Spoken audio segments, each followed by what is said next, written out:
But ఈ శివంగి దాంట్లో మొత్తం 4 మెంబర్స్ లీడ్ రోల్ అమ్మాయిలు అని చెప్పారు. సో మీతో లవ్ ట్రాక్ ఎవరితో ఉంటుంది? ఆనంద్ గారితో ఉంటుందా? హీరోయిన్ తోనే ఉంటుంది. హీరోయిన్ తోనే. అంటే హనుమాన్ సినిమా చూసారా మీరు? చూసాను. ఓకే, దాంట్లో తేజ సజ్జా లాగా అనిపిస్తున్నారు మీరు నాకు చూస్తుంటే. మీకు ఎవరైనా చెప్పారు అలా? నాకు ఒకరితో కాదు, చాలా కంపారిజన్లు చాలా మందితో చెప్తారు. నిన్న ఒకటి ఇట్లా పక్క నుంచి చూస్తున్నాడు, ఏంటి అంటే కొంచెం ఎవరో కాదు, మన ఈ సీరియల్లోనే చైల్డ్ క్యారెక్టర్ ఒక అతను చేస్తున్నాడు, ఫుల్ హెయిర్ ఉండి చిన్నపిల్లాడు, ఇట్లా చూస్తున్నాడు పక్కన కూర్చుని. ఏంటో అట్లా చూస్తున్నా అంటే, అన్న కొంచెం రాంపోతుంది ఇలా ఉన్నావు అన్న అన్న.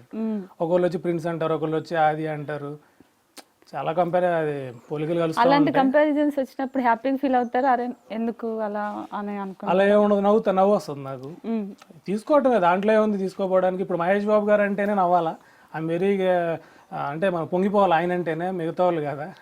వాళ్ళు కూడా కష్టపడ్డారు, ఫీల్డ్లో ఉన్నారు, సక్సెస్ వచ్చిందో రాలేదో పక్కన పెడితే కష్టపడుతున్నారు. మన ఇండియన్ యాక్టర్స్లో మీకు బాగా నచ్చిన వాళ్ళు ఎవరండి? కోట శ్రీనివాసరావు గారు. ఒకవేళ హీరోస్లో అంటే?